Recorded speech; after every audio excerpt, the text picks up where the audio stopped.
Today we're continuing on with part 2 of the Yin Yang mini-series. Let's get to it.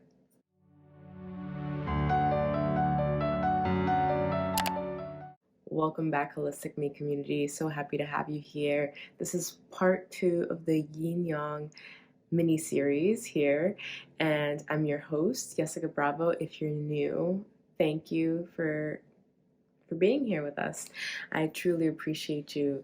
So we're going to get right to it. If you missed the Yin Yang overview on duality and how life comes together through this Yin Yang duality and balance, then go and check out part 1. I'll link it here.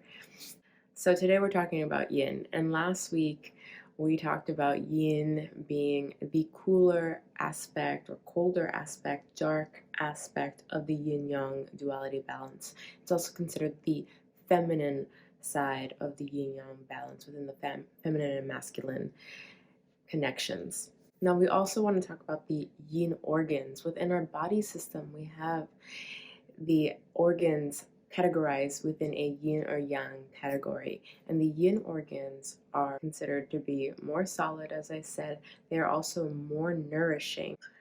They are static and store vital substances within the body. They are also considered to be vital, and for this reason we cannot live without them. These yin organs are the kidneys, the pancreas and spleen, liver, lung, and heart. The lungs and the heart can also be considered to be hollow.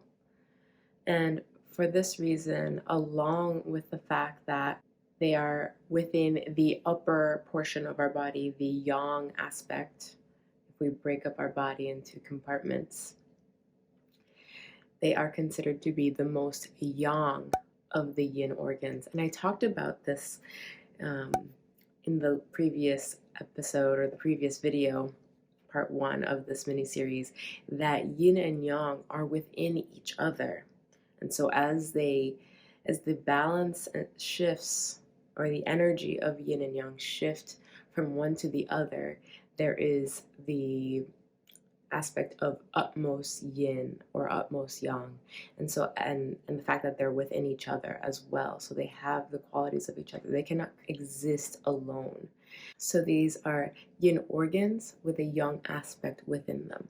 So now that we understand what the yin organs are and why they're classified as such, we can talk about what some of the signs and symptoms are when yin is not in balance. And one of the most common forms of imbalances that we see within yin and yang when we're referring to yin is yin deficiency. And that means that the yin is depleted within the body. And this can also fall into place within each organ in and of itself, right? Even the yang organs, because they have yin qualities to them, right? Each organ has a yin and yang balance that it is maintaining for itself, not just for the whole. And so we can dive deeper into this. I'll be doing a separate mini-series on each element and organs within those elements and diving deeper into those qualities within that. But in general, we see yin deficiency as the most common imbalance when we're looking at yin and yang overall. So when yin is depleted, what will you be experiencing? General dryness, thirst with desire to drink in small sips, possibly a low-grade fever, heat sensation in the palms, soles of the feet, and chest. There can be redness in the face, especially in the cheeks. You could have constipation with dry stools, as well as insomnia, irritability, and palpitations. So what are some simple ways to nourish your yin? First of all, rest. Rest is critical in maintaining a healthy yin state, because rest is associated with that yin energy, right? It's that quietness. And the other thing is also hydration. We talked about at the beginning of this, yin having a watery quality to it. So staying hydrated will nourish your yin as well. You will also want to limit or reduce excess sweating. So if you're the type of person that hits the gym hard or there is working out a lot in a way that is causing you to sweat excessively, then perhaps dial it down so that you are still breaking a sweat but not excessively sweating. It's not to say to stop moving or stop exercising. It's maybe to consider limiting the intensity or the heat with which you either produce or that you're exercising within. You can also use herbs to help balance your yin energy through the guidance of a herbal professional, so somebody who is either a licensed herbalist or certified herbalist or an acupuncturist herbalist like myself.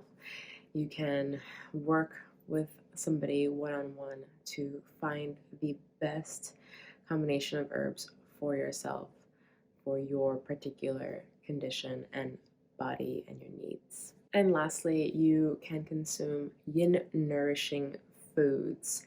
Some of these foods include oats, barley, millet, seaweed, mung beans, sweet potatoes or yams, mulberries, walnuts, and kidney beans, just to name a few. There are many more.